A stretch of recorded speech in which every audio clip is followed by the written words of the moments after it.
9.5 feet in length. So we're still talking about 9.5 feet tall red-haired giants from this area we're in now. So whatever anyone says, and we get a lot of this when I was in Humboldt Museum, and also and even talking with Bill Snodgrass, they said there's no evidence of giants here. It's quite tall, maybe 6 foot tall people. I'm not so sure. And even, you know, the Smithsonian got involved, and that particular skeleton was sent to them and never seen again, obviously. But it was in 1911 that this cave kind of got discovered by guano businessmen who were digging here. But they started finding artifacts, a lot of them, and over 20,000 artifacts were eventually found. And they called in different archaeologists from the state to come and do research here. Similar artifacts were found in nearby Hidden Cave, and these have been dated to 9,000 years old.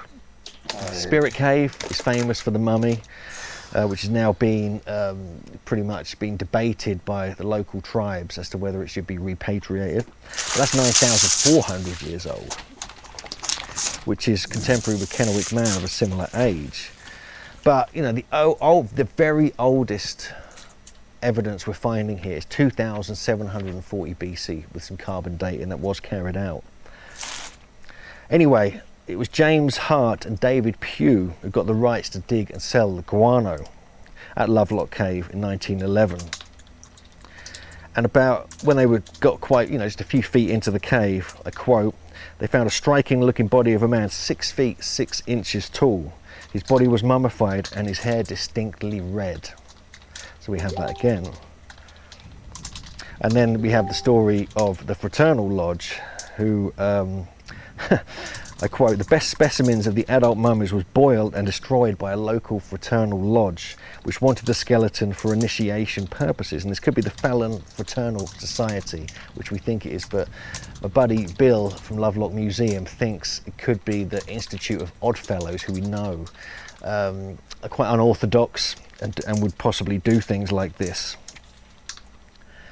But even in 1978, it was excused that these giants even existed, claiming that, you know, this is the Nevada State Historical Society, who said none of the institutions had any knowledge of the red-haired people's remains, even though some were sent to the Smithsonian.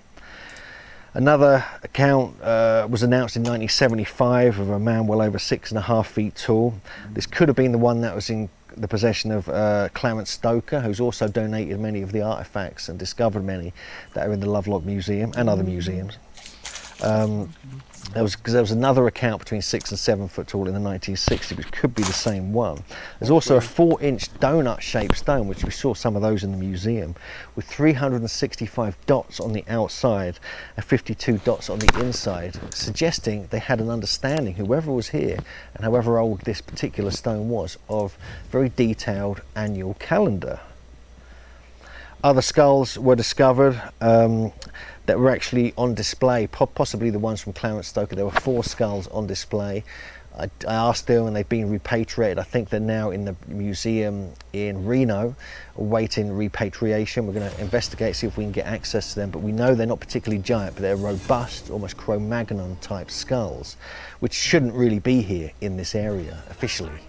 And there's a lot of debate about, you know, who really these people were.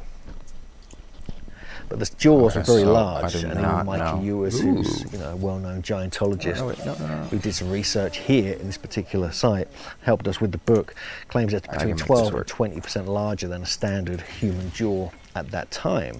Actually, no, we're going to go phaser. This idea of cannibalism has been a big issue. No, we're going to go King Kong. But in 1924, some excavations were done, and they found that bones and human marrow had been extracted from it, which probably suggests cannibalism during a famine. So there are some other interesting stories about Lovelock Cave. Another skull, for instance, was unearthed in 1967, a few miles south of here. This had very robust sort of Cro-Magnon type features. Anthropologist Eric K. Reed of Utah University said the skull is large. That was his quote. He made close comparisons to previously discovered skulls from the southwest, and determined that it was probably much older than 8,000 years old. Notably strong brow ridge, strong nuchal crest, retreating forehead, massive never played Zo before. occipital torus and crest. It was classed among the early people's Central California material, which have these robust features. And strangely, you get a lot of these in Neanderthal type skulls, but not many in modern type skulls. And the skull is very similar to what we found at Spirit Cave as well. Also in Lovelock Cave, it's quite famous here, are the sandals. These are huge sandals made from different plant fibers. One was over 15 inches long, and apparently it's in the museum in Reno, which we're going to check out. One of the stories I read about the so-called Saiti-Ka, the giants who lived here, was that they would actually, before they started living in caves and they were forced into the caves by the Paiutes and other tribes, they used to actually send the dead out onto boats, on reed boats, into the middle of the lake, put rocks on it, set it on fire, and it would sink to the bottom of the lake. And so often, you know, in recent years, in the last century or so, they found piles of bones and rocks and artifacts just in the middle of nowhere, in the middle of where the lake once stood. So that's quite an interesting thing, because that goes against the idea that they would just eat everybody. You know, there could be more to this than meets the eye. And even Clarence Stoker, who was one of the people who were kind of reporting on this in the 50s and 60s and making discoveries, he thinks they came from Egypt. And this is like a really interesting twist, whether he was just a bit out there, you know, giving different ideas, or whether he genuinely thought that because of, you know, certain traits they had. That is really intriguing in itself. But how on earth would they get here potentially 10 to 15,000 years ago, before Egyptian civilization ever really existed? But I like the idea, this is growing on me, that of American Genesis, where these people here could be related to the Denisovans. There could be Denisovan DNA if tests were allowed. It could be that they were the first, earliest inhabitants of North America, going back hundreds of thousands of years, millions even. And these were the people of tradition who existed with the megafauna. And there's different stories that Vine Deloria Jr. and Ross Hamilton have shared with me, which we feature in the book, which talk about this. They were herding mammoths like we herd cattle. They were 14 feet tall, and so on and so forth. But anyway, you know, we have to kind of really rethink what's going on here. We've got dating that, you know, with skulls that could go back to 9,000 years. But of course, we had the Winnemucca petroglyphs next to Pyramid Lake, which is slightly further west from here, which, you know, is part of the same whole Humboldt Lake region, and you know, the same people who were living here, which date to 14,800 years old potentially. And these petroglyphs then suggest that there was a time when, before the Younger Dryas happened, you know, so we're looking at, you know, an extreme antiquity, older than Göbekli Tepe in southeast Turkey, here in North America, creating amazing petroglyphs, surviving, you know, and like being quite sophisticated with their technologies, their duck decoys, their sandals, their different fishing gear, and so on. So we have to really question who these people really were. And I think more evidence is coming out, but we have the Smithsonian disappearing all the skulls and the bones and the skeletons, and we have the local tribes, which I fully respect their decisions to repatriate the bones and the burial goods, but it's not enabling the truth about the prehistory of North America to come forth. But hopefully it will soon, and it's discoveries like this cave and everything that was found in it which are slowly rewriting the history of North America and of the giants.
Okay, give me a sec. I actually really did like that documentary. That was...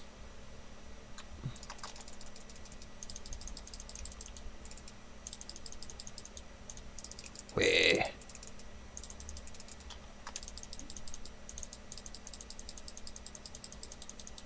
You don't want to... Ah, get away.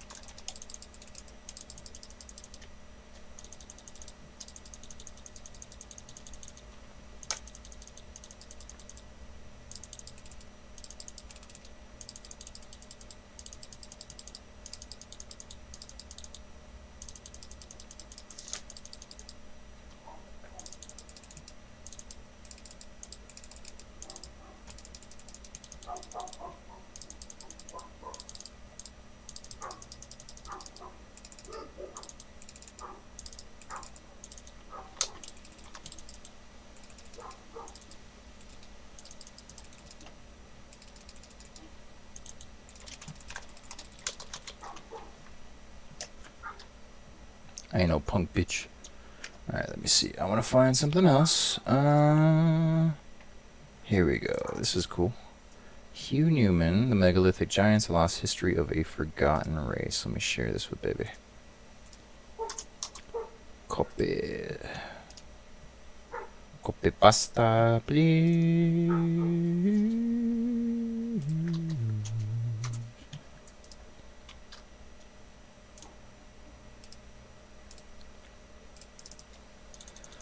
Oh, I'm really not feeling good. Oh, my chest is killing me.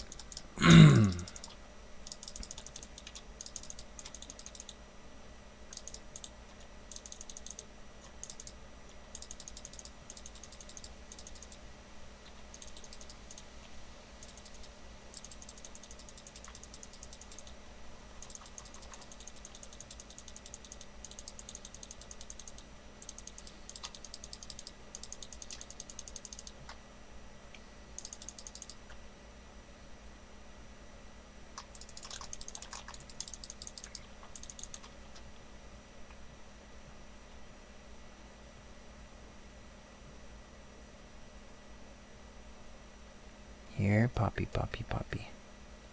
Here, Poppy, Poppy, Poppy. Come on, Fiddledicks. I just want someone. Anyone. I don't give a fuck who it is at this point.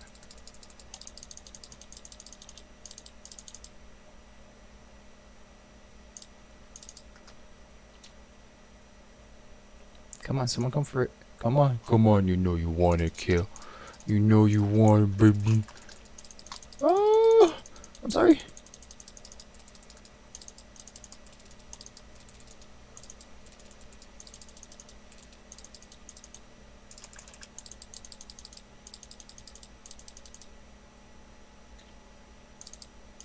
Put it dead right there.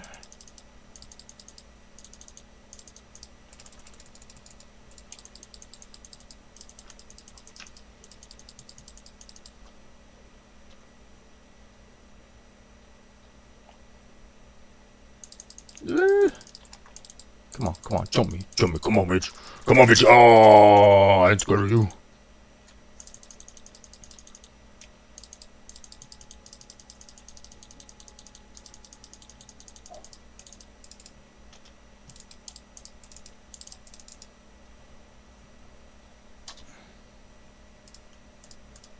Okay, we're gonna get this now.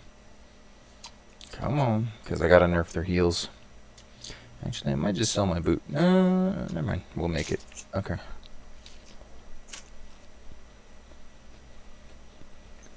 I should not be eating these, but I'm hungry. They're delicious.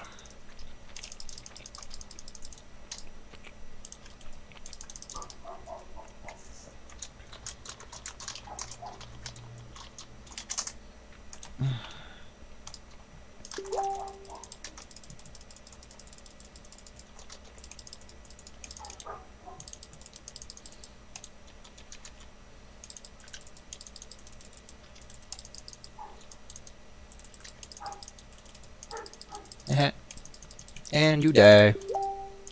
Oh, that shield save.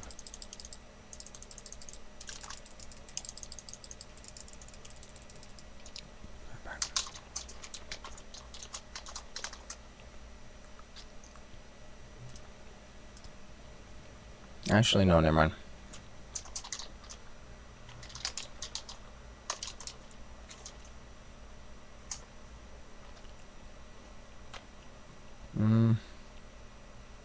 Nah, I need my swords, yeah.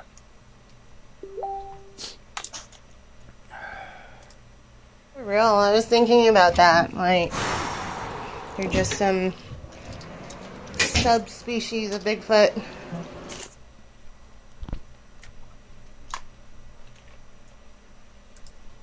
I love you, baby. And I've had 2 people come in since I posted that we got green dot. So hopefully it picks up.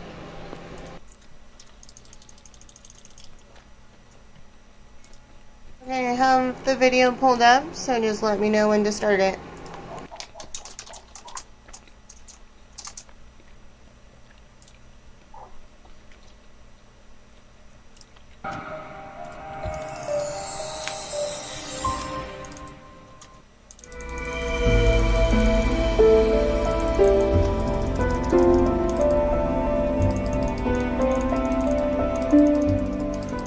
Welcome back. We now have another interesting lecture, which is about megalithic giants.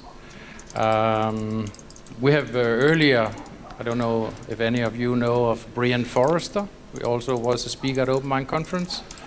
He covered elongated skulls, which also seem after the DNA samples to be another race on this earth. Maybe Suzy will convince us that the giants have been too. I find it a fascinating subject, maybe because I also feel like a giant sometimes. First I heard about this was actually an interview on Red Eyes Radio with Richard Dewhurst, which was called When Giant Ruled America, which is also very interesting, which also covers this Smithsonian Institute cover-up about all these skeletons found many places all over the world, but especially in the middle of United States. But also other places that have been found, 4,000 skeletons in a burial place. So I must say, I think maybe if I was a little child in school and heard about this subject, I would really be happy about that teacher who told me about it. So maybe it's also because I think that it was a shame I didn't hear about this when I was younger, because if there have been giants 5 meters and 20 centimeters high, shoe size 3 times mine, which is large, it's fascinating. So I really look forward to welcome Hugh Newman, because I hope he can clarify a lot of things. So give a warm welcome to Hugh Newman.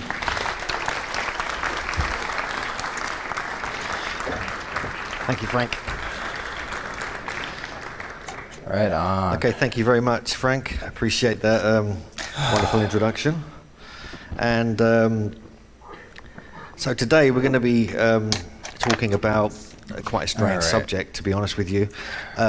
It's not something you normally probably hear at a fascinating conference such as this, but it has parallels, because there's a cover-up going on with this story, a huge cover-up that's been going on for 150 years by major institutions, not just in America, but around the world.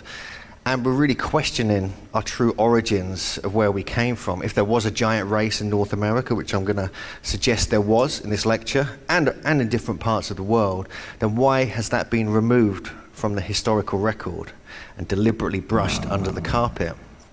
But I'm also, what got me into this was actually other research. I've been a megalithomaniac for many years, I've got a couple of books out, one called Earth Grids, looking at connections and ley lines of ancient sites around the world. And just recently just published a book about stone circles. And have any of you seen that amazing and crazy TV program, Ancient Aliens? About 4 of you, brilliant. So that I've been involved in that for about the last 6 years. They keep inviting me on for some reason. And also there was a TV show, if you haven't seen it, it's worth trying to find it. It's called Search for the Lost Giants, which was instigated by my co-author Jim Vieira. Also, like Frank, I organise conferences. This is a couple of conferences I organise. One in London, the Origins Conference every November. Ouch. And Megalithomania, we've been running for over 10 years, or 11, 12 years even, in May.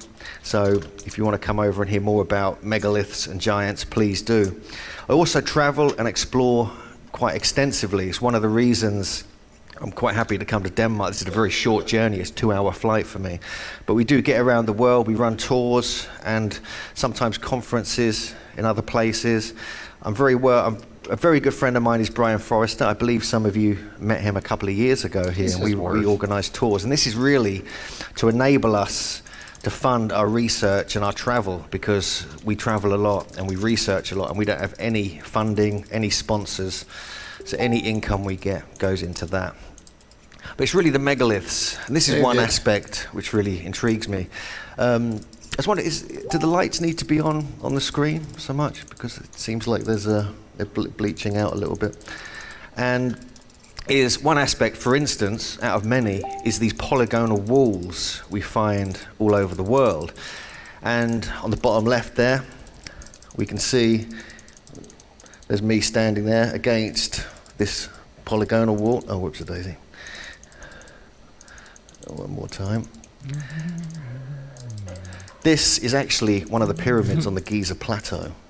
This is from Peru, this is Italy, and this is Easter Island. And all over the world we find examples of massive megalithic blocks, often attributed to giants. We find that also at many of the quarries, such as this one at Baalbek in Lebanon, where some of these stones weigh over 1,000 tons. And they're always talked about giants in the prehistory, in the legends, and in the folklore, connecting it all up. And now there's some truth to these myths and these legends. These are images you may have seen on the internet over the years, even over the decades. And every single one of these you see here, they've appeared in books, they've appeared on multiple websites, in articles, but every single one of them photos is a hoax. They were created in 2002 on the Worth 1000 website as a competition who could do the best archaeological giant Photoshop image, and these were some of the examples that came forth. But don't let that put you off, because there are some real giants, not necessarily quite as outrageously big as these, but most certainly they do exist. This is just some images representing the Bible, really. On the left we have David defeating Goliath, which is, everyone knows about this from their childhood onwards. On the right hand side here we have King Og of Bashan's bed. This is supposed to be extremely tall giant who once lived in the Bible lands, and this is the representation of that. So all throughout the Bible we have hundreds of accounts of the Canaanites, the Amorites, and many other tribes that were witnessed and talked about in the Old Testament. And they sound very matter-of-fact, as we'll see a little bit later. In Britain we have stories of Jack the Giant Killer, which later became Jack and the Beanstalk, which was a much softer Victorian fairy tale. But these go way back into prehistory, these stories of Jack the Giant Killer defeating all these giants on St Michael's Mount in Devon, even into Wales and other parts of England. And I've written an article about this, which is going to feature in the next book, which looks at all the giants of Britain. And we found over 100 accounts of authenticated giant bones and skeletons all across the country. And it makes you wonder why these traditions emerge. You know, are they finding bones and skeletons going back over the last 1,000 or so years? All over Europe we have examples. This was a map put together by Cecilia Hall. She's a fellow giantologist. And she's been researching and plotting on Google Earth many accounts, and this is just some we get from Europe and the Middle East. So we can see they really congregate all over Britain here. But all over this area we find examples and traditions that match this. But coming back to England, even in my hometown where I'm from, a place called Cambridge, actually a village called Cherry Hinton, there's a series of hills called the Gog Magog Hills. Now these, everyone that's aware of this knows that Gog Magog was the giant that was defeated on Plymouth Hoe by Brutus the Trojan, going back into prehistory. And actually on these hills some giant skeletons were found. There's actually a place called the Giant's Grave, which I used to walk past every day on my way to school. So I find it quite weird that even in my local area where I grew up, there's very strong traditions of giants. Even at Stonehenge, we have very interesting accounts going very, very far back. This is the earliest pictorial depiction of Stonehenge. It goes back to the early 1400s, and it's based on the History of the Kings of Britain by Geoffrey of Monmouth, and illustrated in a different version of that book by Robert Wace. And it clearly shows Merlin here, who's talked about in these books, with some other gentleman, and a giant lifting the stones into place. Now the interesting thing about this is that if you look into that particular book, The History of the Kings of Britain, which was published in the 1300s, it talks about giants bringing stones over from North Africa to Ireland, and eventually, many thousands of years later, they were then brought over from Ireland to Salisbury Plain. And this is where how Stonehenge was apparently formed, according to legend. But the first known name of Stonehenge was the Giant's Dance. That's the first, or the Giant's Ring. There's different versions, but it was never called Stonehenge. That's a later Saxon name. That basically means hanging stones. There was just give you some examples of some skeletons, bones and skulls that have been found in the Stonehenge area. This is a huge skull that was noted by John Aubrey that was placed outside a church, and it must have been for someone between 8 and 9 feet tall. This is quite an interesting one, just down the road from Stonehenge in a mound in Salisbury. A 9-foot-4-inch skeleton was found. And this is most certainly in the Stonehenge greater landscape. And this was found at a site called the Giant's Grave. In 1802, another skeleton was reported. This time it was 14 feet 10 inches in length. And this was reported in several different books and diaries and journals at this time. So where was that skeleton gone? I'd be very interested to see that. We have this version here as well, just further south, a few miles south of Stonehenge. A skeleton of large dimensions was found in the Wood Yates Mound Group. We have another one here, a 7-foot skeleton was found in that area too. So the list goes on, just around Stonehenge itself, where it's said that giants may have constructed the site. And within the mounds we actually find reports of bones. And we know that in that area, when the Beaker people came to the area around 2300 BC, they were a much larger type of stock than the local people were at the time. We'll get more into that later. Even in Glastonbury, where I lived for many years, there's Glastonbury Abbey, and in the 1100s this particular story emerged, and it's been authenticated by several different people. When there's basically quite a long story. I'll just summarize this quickly. But there was like at the time of King Henry, he was kind of instructed in dreams to like research what was going on in Glastonbury Abbey at the time, and they dug. Give me a sec. I gotta find something else. This guy's boring. This is like one of those things you have to literally be looking at the chalkboard, otherwise you're not gonna follow it. I feel like shit. You know what? It might even be this crazy shirt. This hot cotton shirt. Ooh. What is this? Let me accept this real quick. Come on, load. Okay, fine. Fuck you too. I don't want to play. Ooh, I like that. Okay. Ooh, I like a muumuu too. So let's see. We'll go yes. And we will go cooldown. We'll go mana. We'll go ultimate hunter and chief shot. There we go.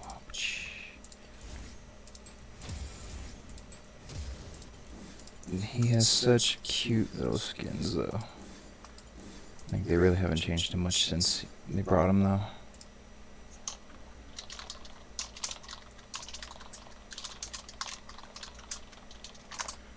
Let's see, which do you want though? Sorry, trying to find something to watch with my wife. Give me just a second.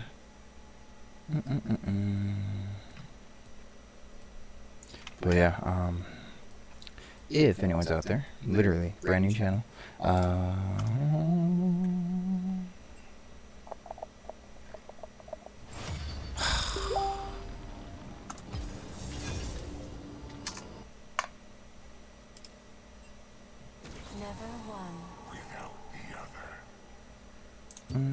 I can't play Kindred. I can sort of do Annie though. So okay, fine. I don't know how you do it. Coming up, is it possible that America has it? Okay.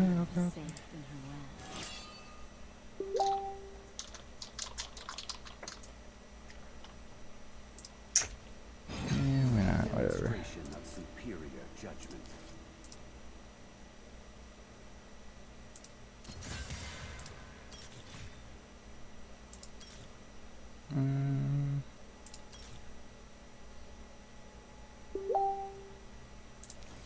I think I want that. Nope. I want this and that. There we go. Because we're going to be diving in the middle of everything. Go! Its own Stonehenge. Woo! This guy's loud.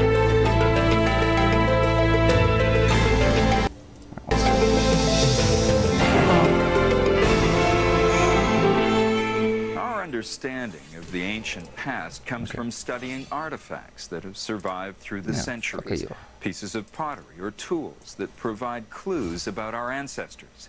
With each new discovery, our perception of history is enhanced and sometimes revised. Right now, a group of researchers believes that when a site in New Hampshire is fully excavated, we'll need to do more than just revise a chapter in history. We'll have to rewrite the whole book. Join us for America's Stonehenge.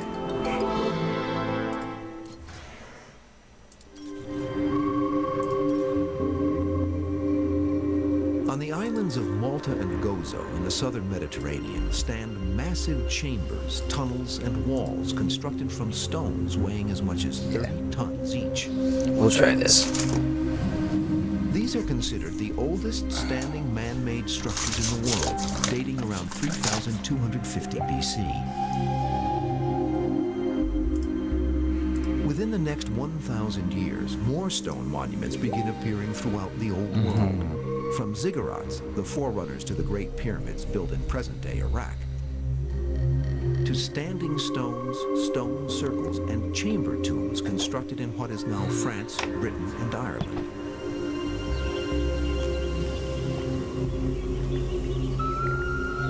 The most famous and enigmatic of the structures from what archaeologists call the late Neolithic and early Bronze Age is Stonehenge. What we see today is actually the last of a number of monuments built on the same site over something like 1,500 years. The stones themselves don't really start to be erected until about 2,400 BC. They start with a circle of small stones standing upright, and then there are 5 big trilithons, as we call them, with the 2 uprights and the lintels. Right. And then inside those, there's another circle of small stones. So it's quite a complicated monument altogether. I mean, yeah. When it comes to archaeology, the New World is a latecomer in the construction of permanent stone buildings. At the time of Stonehenge, America's only comparable constructions are made of earth, like the enormous pyramids of the Cahokia people. I myself have been on the pyramids at Cahokia, just outside of St. Louis, and pyramids there are as big as the pyramids in the old world. So Indians had absolutely all of the technology and the interest to build monuments of great complexity. Think of the Serpent Mound in Ohio, or some of the great earthworks that were built at Marietta. However, stone structures, most notably the ancient Olmec buildings of southern Mexico, don't start appearing until around 1500 BC, when Stonehenge is already 1,000 years old. And the earliest stone dwellings in the U.S., like those in Mesa Verde, Colorado, date only to approximately 1200 Oh my God, AD. just think of all the knowledge we would have had if those Indians didn't just decide to peacefully leave their area. Man, if they would have stayed and taught the white people, they might actually have some cool shit going on right now.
Well, I don't know how to play Pike. That's the main reason I took him, is because I need to learn his kit, like, legit.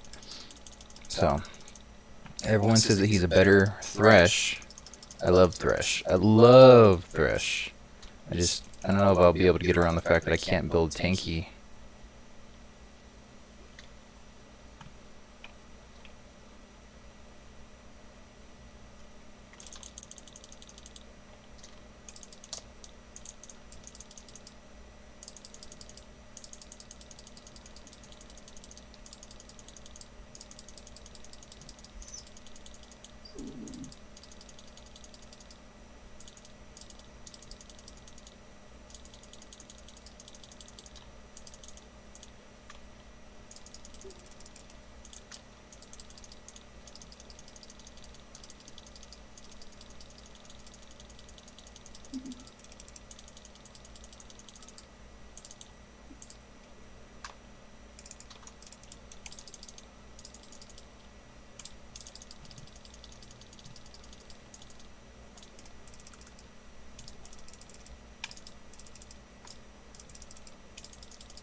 Good job.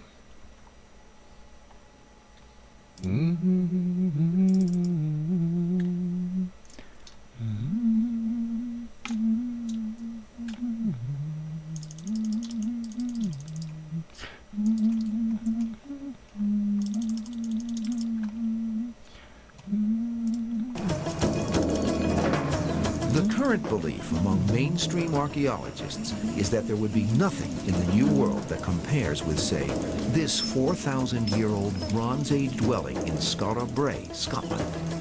Or is there?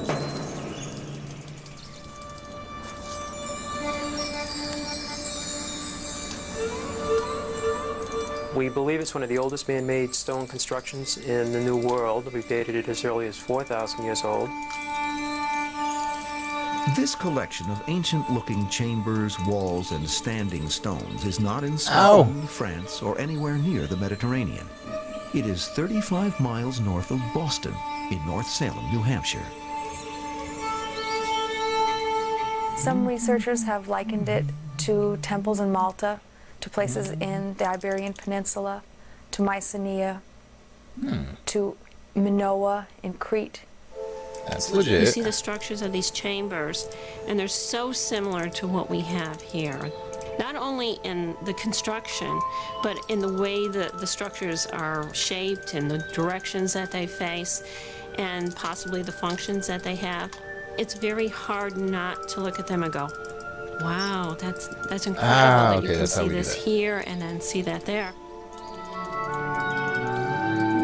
It could be coincidental, or perhaps it's more than that. Maybe some of the same people that were building these megalithic sites throughout Europe were coming over here and building a similar type structure and using it for a similar purpose. The site has been explored by professional archaeologists and enthusiastic amateurs since the 1930s. In 1958, the site was established as a tourist destination under the name Mystery Hill Caves. In 1982, it was renamed America's Stonehenge, in the belief that this location will one day prove as historically important as its English counterpart. I don't really know what it was used for. I mean, that's one of the interesting mysteries as far as I'm concerned. Certainly, it's peculiar, it's enigmatic, and individual features look like individual features at other sites, but all together, it certainly doesn't.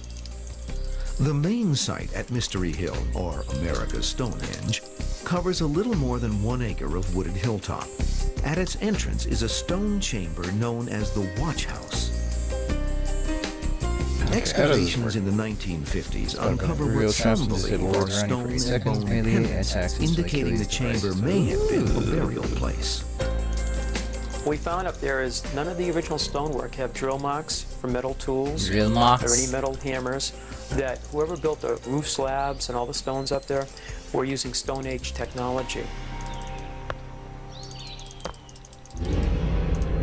From the Watch House, a double-walled pathway peppered with standing stones shaped by human hands leads to the main site. Here, a series of increasingly complex chambers bear a striking similarity to the burial chambers found in Karnak, one of the oldest Bronze Age sites in Britain. I don't like this comp. The largest chamber. We have no pope because Karma, East-West you know, chamber, Karma which hasn't runs 30 died. to 40 feet. It runs east and west, about 40 feet in length, and it consists of very large vertical slabs capped with large roof slabs. It's very similar to what you'll find in France and also in northwestern Ireland. They call them galley graves. The belief today is that they were used as tombs. Markings scattered throughout the main complex indicate a variety of early civilizations could lay claim to being the builders of the site. The question of who built America's Stonehenge is perhaps one of the most important questions. We have markings that have been identified as Phoenician, Libyan, and Celtic Ogham. The centerpiece of America's Stonehenge is also its most enigmatic. This 4.5-ton stone slab is called the sacrificial table because of speculation about what it may have been used for. You have that huge flat granite slab with a groove all around the edge, obviously a place for fluids to drain off, big enough to accommodate a human being or a large animal. It seems obvious as you look at it, it must have had some type of sacrificial significance.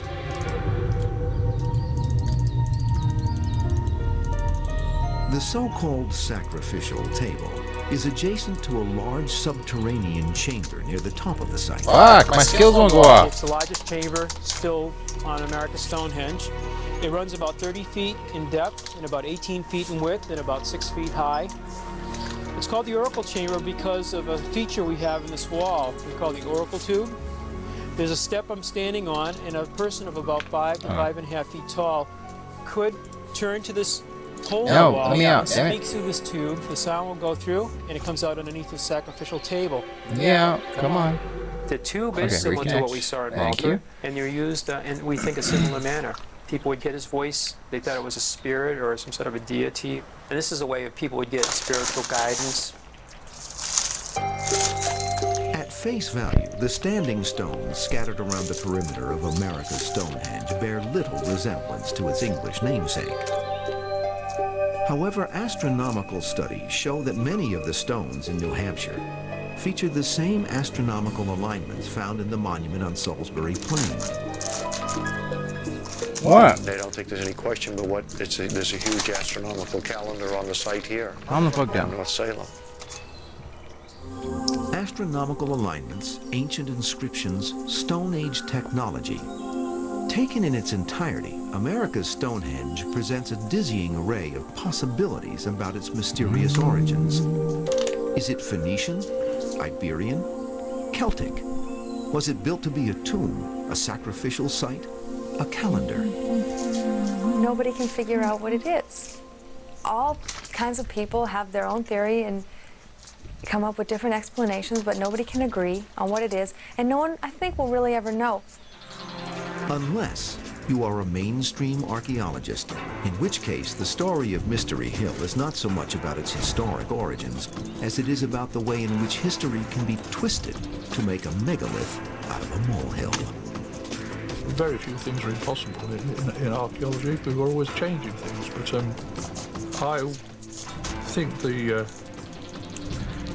weight lies with people in favour of Mystery Hill to prove it. You know, because I don't think they've got a lot going for them at the moment. Oh, the fucking shit.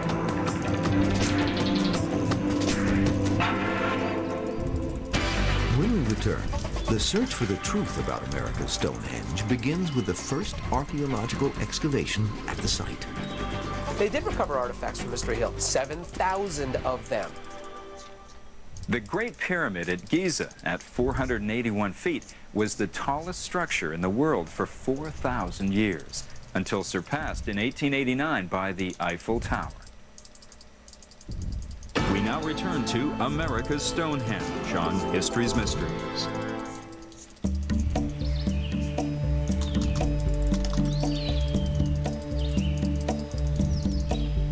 I've read quite a bit of the things written about the site, and some of them are totally untrue, some of them are half true, and some of them are correct. So you have to sort it all out, but that's what makes it a mystery here.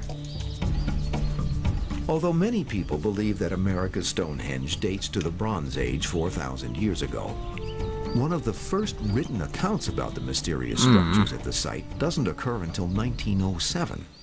Ooh, get him, Mundo. The book, History of Salem, New Hampshire, reveals the existence of mysterious caves on property owned by the descendants of a 19th century farmer named Jonathan Petit. The book presumes that caves are the stone constructions seen today, but there is no direct mention of man-made structures at the site. We were going through the town records in Salem, New Hampshire, and we found as the site changes hands, they show up in the records getting paid for gravel and stone. If the stone had been quarried by the Petits, they would have been subject to a quarry tax, but no such tax was ever paid. So the assumption is that the Petits are selling off the original ancient stone from America's Stonehenge, piece by piece. I mean, that makes sense. The problem with the site today is about half of it's gone. They used the stones for building bridges. Oh, God, that hurt. Storm systems in the nearby cities of Lawrence and Andover, Massachusetts. So what we're looking at is the skeletal remains of a much larger complex. Okay. I'm alright. The first evidence that anyone believes the rocks in North Salem are anything more than mysterious caves or scrap for building bridges comes in 1936. In that year, William Goodwin, a wealthy insurance executive, visits the site and is fascinated by what he instantly believes is evidence of a pre-Columbian settlement. William Goodwin was an amateur archaeologist. He graduated from Yale. He did some work on the mounds in Ohio. He also did a lot of work looking for the original Vinland, you know, Leif Erikson's voyages, and Goodwin claimed that Vinland was in Portsmouth Harbor. And that's not too far from North Salem. In 1937, Goodwin I'm legit useless. Like, I don't know how to play Pike on this map. Like, full-scale investigation of the site. Ooh, get him. Goodwin thinks that the site's remarkable resemblance to ancient structures in the British Isles. Like, okay, I know exactly what I gotta do. build around I have to survive long enough for my team to basically just get them to here, and then I just ult. He bases his theory Yep, on 11th I've been doing it all wrong. I'm so sorry, guys. I'm coming. that describe a, quote, Daddy's coming. white man's land, unquote, across the Atlantic. Who are these so-called white men? Goodwin finds the answer in the 7th century chronicles of Saint Brendan, who writes of sailing the Atlantic to a place that many interpret as being North America. St. Brendan describes things that you just couldn't describe unless you really saw them. The fuck? Okay. Plants and marine life, and even the angle of the sun overhead. When Goodwin finds that stone dwellings used by St. Brendan on the Dingle Peninsula in Ireland are strikingly similar to the structures in North Salem, a theory is born. He attributes the site to an obscure sect of Druidism known as the Culdee monks, the men who supposedly sailed with St. Brendan. We know that these monks made it to a number of places even before the Norse. They were in the Shetlands and the Orkneys, and they were in Iceland before the Norse got to Iceland. But could they have made it all the way across the Atlantic, up the Merrimack River, and then overland to North Salem? William Goodwin begins to look for proof. Unfortunately, what Goodwin calls excavation and restoration, others call destruction of evidence. He dug out the dirt, removed the brush, cleaned it, and then he began rearranging it. He felt that it was an Irish monk monastery, and he started restoring it to fit that theory. So we have a few structures up there that have been modified to kind of fit into that theory. In his 17 years on the hilltop, Goodwin and his well-meaning assistants modify and move 10 to 15% of the site. Therefore, the issue then becomes, well, how do we know what is original, what's pristine, and what deserves fair comparison to, say, old world construction, and what somebody thought it should look like and is only the product of the last few decades of reconstruction. On his death in 1950, Goodwin wills the site to his colleague Malcolm Pearson, whose own theory is that the stone structures date perhaps to the Bronze Age seafarers who had built similar structures in Europe. Pearson forms the Early Sites Foundation, which is the first group to mount a full-scale scientific inquiry. They did recover artifacts from Mystery Hill, 7,000 of them. How many of those are traceable to Bronze Age Europeans? Well, exactly none of them. All of the artifacts that were excavated either traceable to Native Americans, and that area was inhabited by Native Americans probably for 10,000 years, so that's not surprising. And then in the site they also found artifacts traceable to Europeans who came into the area in the 18th and 19th centuries. Given the origin of the artifacts, archaeologists explore the possibility that Native Americans could be responsible for the constructions at Mystery Hill. Contrary to popular belief, Native Americans did use stone, and they continue to use stone. It's been documented up into contemporary times that they build prayer seats, they build stone mounds, they build stone walls, they build many different kind of sacred sites out of stone. I think it probably was a sacred site. Most of the Native American sites that were sacred to them were up on high hills. They built up all over the Americas. Indians had absolutely all of the technology and the interest to build monuments of great complexity. But did they build this monument? I haven't seen any evidence from the excavation reports of any association between the obviously ancient Indian artifacts there and the stone constructions. The scientific verdict in 1956 is that the surrounding area was once inhabited by Native Americans, but that the structures must date from the colonial period or later. There are even suggestions the site was either built by Jonathan Petit or William Goodwin as some kind of hoax. Mainstream archaeologists quickly lose interest, but a small group of dedicated amateurs continues to pursue research on the hilltop. In the late 1960s, they make a series of intriguing discoveries that reignite the debate about the ancient origins of Mystery Hill. When we continue, radiocarbon dating reveals organic matter more than 3,500 years old, and a startling parallel to the real Stonehenge is discovered.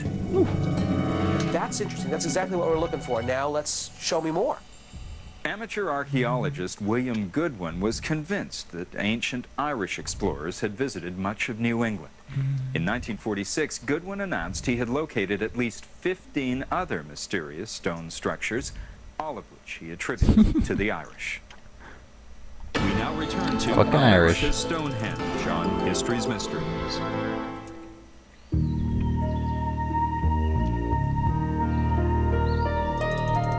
The history of Mystery Hill as a tourist attraction begins in 1957, when the property is leased to an entrepreneur and amateur archaeologist with a curiously appropriate name.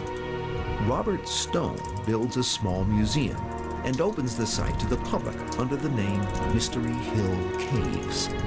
In 1965, Stone buys Mystery Hill, and his family owns it to this day. An easy answer would be to just say it's a hoax or fake or misinterpretation and walk away from it. But if you look at the evidence, you just can't do that. Although faced with a series of disappointing findings from the 1950s, the Stone family continues to pursue evidence that Mystery Hill is a Neolithic or Bronze Age site. In 1967, Robert Stone has organic material from the site radiocarbon dated.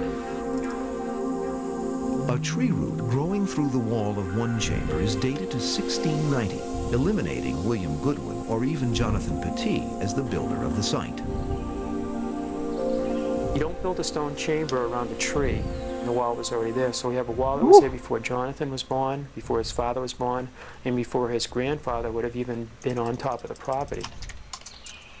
The radiocarbon date I'm aware of on this tree, it's really interesting, and I'm not going to debunk that. I'm going to say that's interesting. That's exactly what we're looking for. Now let's show me more. To find more, Robert Stone enlists the help of Jim Whittall, a self-described maverick archaeologist. In 1969, Whittall unearths a chunk of charcoal near this chamber and sends it to a laboratory in Cambridge, Massachusetts for radiocarbon dating.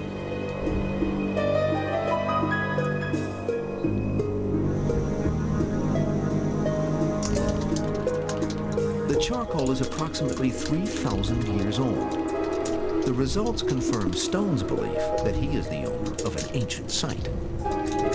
I can find a radiocarbon date from that charcoal, but that dates one thing and one thing alone. It dates when that tree that produced the wood that burned, when it died.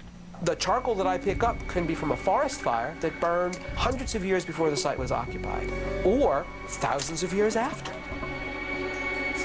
You have to be very careful with radiocarbon. You can't always take the result you get at face value. It depends very much what material you're dating and where that material has come from. The context of material is very, very important. 2 years later, in 1971, Whittall believes he finds that necessary context. Next to a stone wall, under a layer of topsoil, he finds a slab of bedrock that appears to have been quarried. Resting on top of the bedrock are stone tools and more charcoal. The law of stratigraphy, the study of layers of artifacts, says that the lower you go, the older things get, meaning the bedrock was quarried before the charcoal burned. The results of this was even older charcoal, dated to 4,000 years, plus or minus, I believe it was 500 years. Right, so the first thing that had taken place 4,000 years ago, apparently, was that bedrock was stripped out of that area. Then a wall was eventually built. But was that quarried rock the same rock used to build the structures on Mystery Hill? I don't doubt for a second that they've got charcoal at that site that is as old as they say it is. The key issue here is, can that charcoal be demonstrated to date to the same period as the structures at Mystery Hill? And as far as I can tell, that's not true, that's not the case.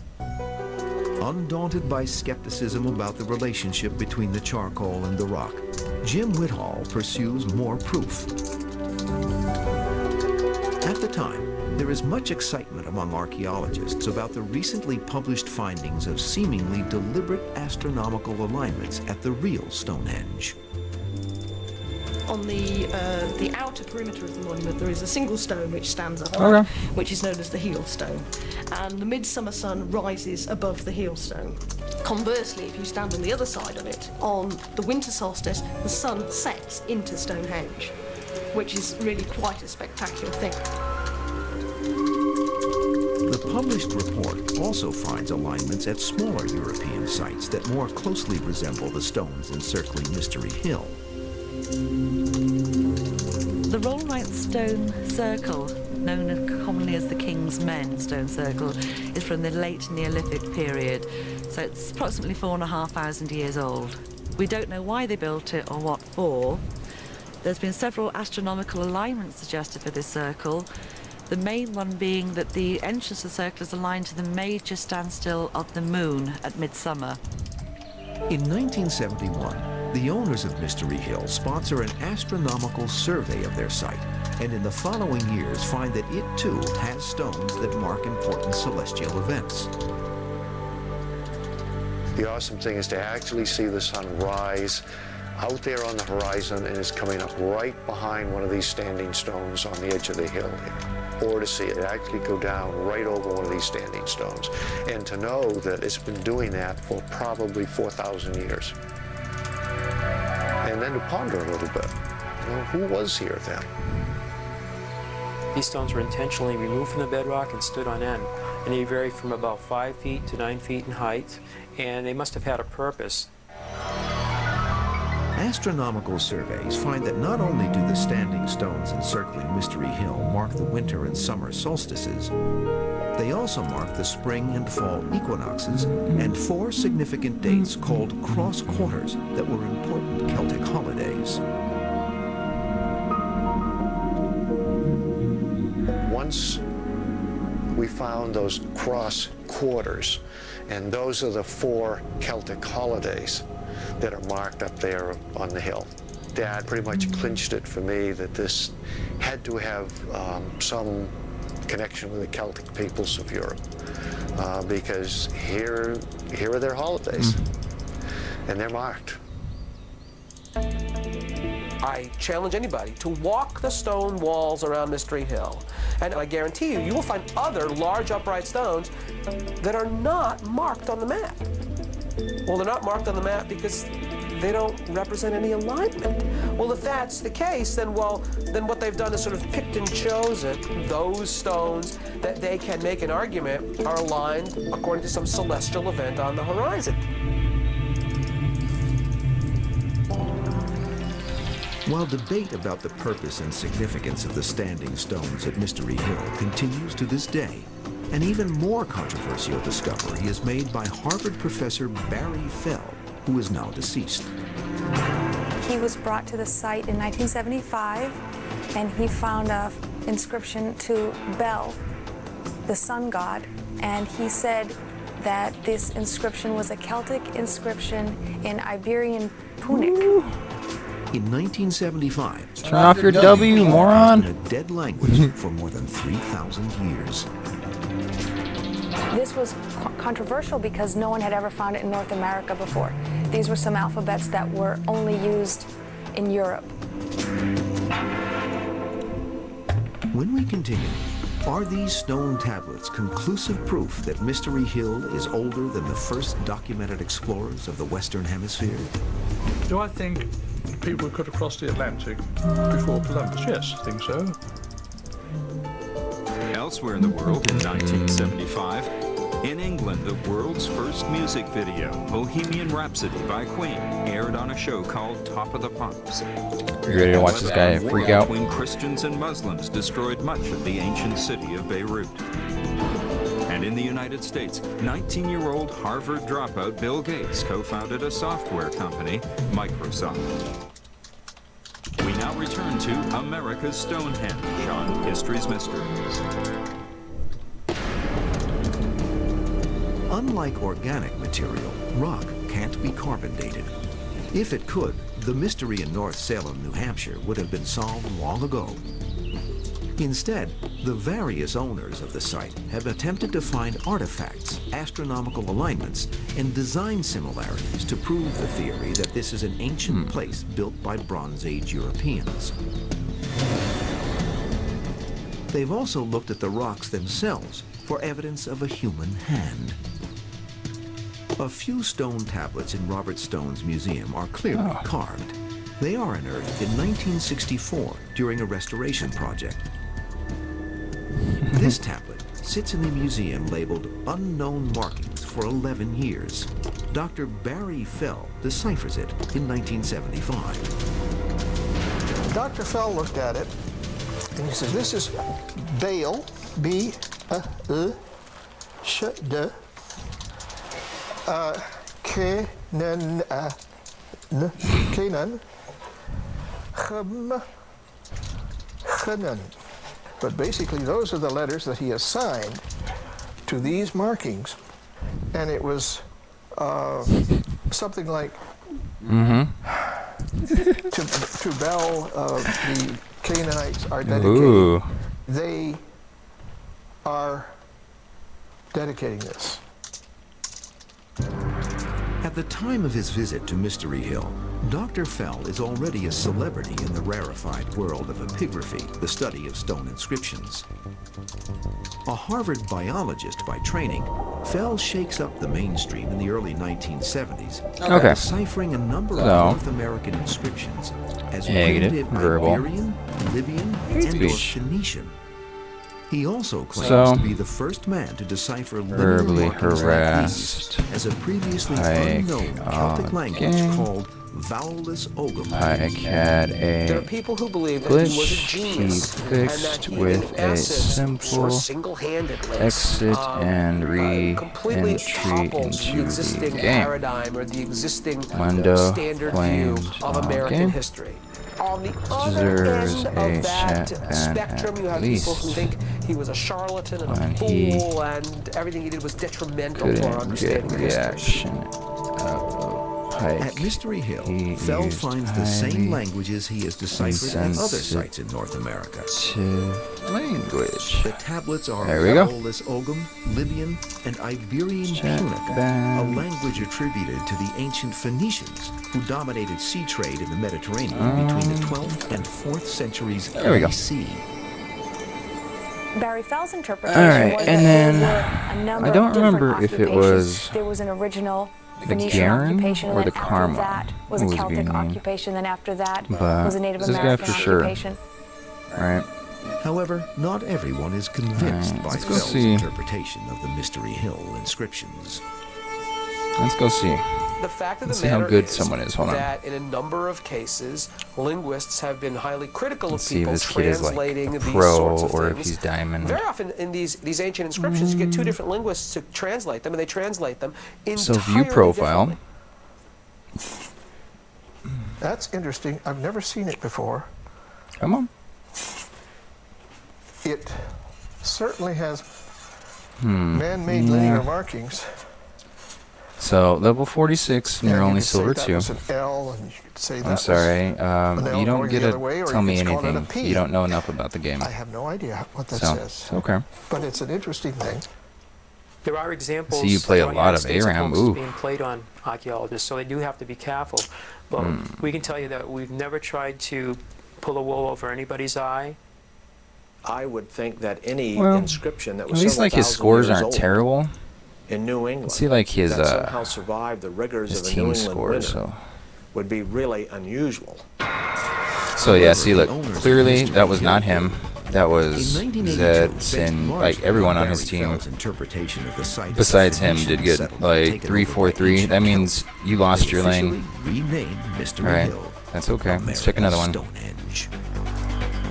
We've been Tarek. called lunatics, the fringe element, but we have people from Let's see, 4, 7, 24, 3, 9, 14 and 8, 7 and 3, 12 and 14. Yeah, so I'm sorry, you didn't do good. We could have crossed the Atlantic. See before stats. Columbus. Yes, When you why not? run, There were plenty of let's see. people voyaging about all over the place. Wards destroyed 3, 5 wards in a 26-minute game. To survive, of course. And one of those was a control ward, so... First of all, avoid okay. getting killed. Kind of see why you lost. Down. When the last thing beyond Let's check this one. So you were jungle this game. If the Phoenicians were in the New World, they would have brought some of their stuff. Let's see. When people bring stuff, they'll lose 130-04-2505. Yeah, so again, and forget about it, and you didn't carry your team. 3 to 21. And such artifacts do not exist at this site. Let's see. Anything that they had a permanence that long ago would be something that would be so precious to them. Again, it would be a disposable like we you have have today. negative scores every game. Well, then if they like, are here in New Hampshire, every game. This site, enough of them to build this structure for a long enough period of time, surely they would have dropped something diagnostic of that culture from that time period. Just oof. Believers in the antiquity I don't know. I see lots of Aram, so I guess you're good at Aram, right? You play lots and lots of that. Ceremonial site, so people didn't leave trash and debris Can't around. go and say that you're